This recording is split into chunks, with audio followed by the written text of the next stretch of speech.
حضور داتا صاحب علیہ رحمت فرماتے ہیں صوفی وہ ہے جس کا دل کدورت، کینے اور بغض سے پاک ہو۔ تو اس لیے ہمیں بھی چاہیے ہم ان صوفیاء کے نقش قدم پر چلتے ہوئے اپنے دلوں کو کدورت، بغض، اناد سے پاک رکھیں۔ کیوں؟ ہمارے آقا مولا صلی اللہ علیہ وسلم اپنے دور حیات میں 3 دن صحابہ کے مجمع میں یہ فرماتے رہے، اگر کسی نے جنتی کو دیکھنا ہو، ابھی ایک شخص آ رہا ہے، اس کو دیکھ لینا۔ 3 دن وہی ایک شخص ہی نظر آیا۔ صحابہ کرام میں تعجب ہوا، حیرانگی ہوئی، یہ کون سا عمل ایسا کرتے ہوں گے جس کی وجہ سے حضور 3 دن سے فرما رہے ہیں کوئی جنتی دیکھنا چاہے اسے دیکھ لے۔ ایک صاحب ان کے پاس رہنے کے لیے ان کے پاس گئے، کہا ہمیں ٹائم دیں، ہم کچھ وقت آپ کے ساتھ رہنا چاہتے ہیں، اب ہم دیکھنا چاہتے ہیں کون سا ایسا عمل کرتے ہیں جس کی برکت سے 3 دن سے حضور فرما رہے ہیں کوئی جنتی دیکھنا چاہے اسے دیکھ لے۔ آخرکار پتہ چلا، انہوں نے خود فرمایا میرا دل کینے اور کدورت سے پاک ہے، اس لیے حضور نے فرمایا ہوگا۔ اس لیے ہمارا دل کینے اور بغض سے پاک ہونا چاہیے۔ دوسری بات، صوفی وہ ہوتا ہے کہ جس کا کسی سنت پہ عمل نہ ہو سکے، کوئی سنت چھوٹ جائے، اس صورت میں اس کو چین نہ آئے، اس کو سکون نہ آئے۔ اس بارے میں ایک روایت اور ایک اللہ کے ولی کی بات میں عرض کرتا ہوں۔ وہ حضور داتا صاحب علیہ رحمت کے مشائخ میں سے ہیں، حضرت سری ساکاتی علیہ رحمت۔ ایک دن بیٹھے رو رہے تھے تو کسی نے کہا کیوں رو رہے ہو؟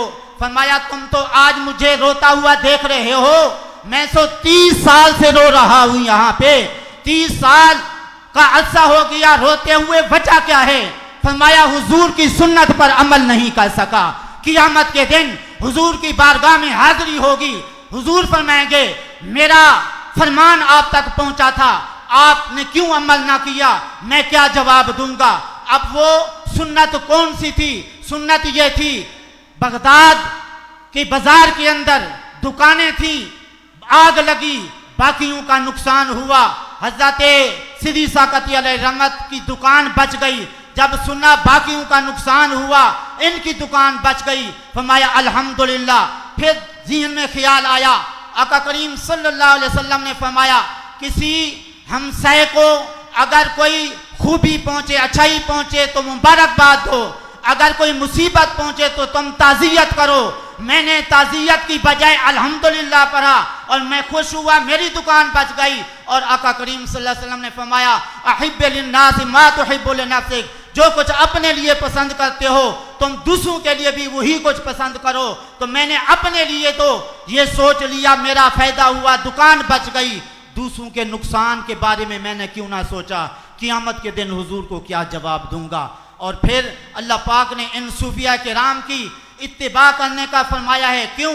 یہ جو صوفیاء ہوتے ہیں یہ اللہ کی محبت کا پیغام دیتے ہیں، رسول کریم صلی اللہ علیہ وسلم کی محبت کا پیغام دیتے ہیں، سلسلہ کے جو مشائخ ہوتے ہیں ان کی محبت کا یہ پیغام دیتے ہیں۔ اور کس کو یہ پیغام دیتے ہیں؟ آئیے ذرا سنتے چلیے۔ یہ جو صوفیاء ہیں اللہ رسول اور سلسلہ کے مشائخ کی محبت کا جو پیغام دیتے ہیں، اپنے مریدوں کو، اپنے خلفاء کو اور اپنے متوسلین کو، عام لوگوں کو محبت کا پیغام دیتے ہیں۔ وآخر دعوانا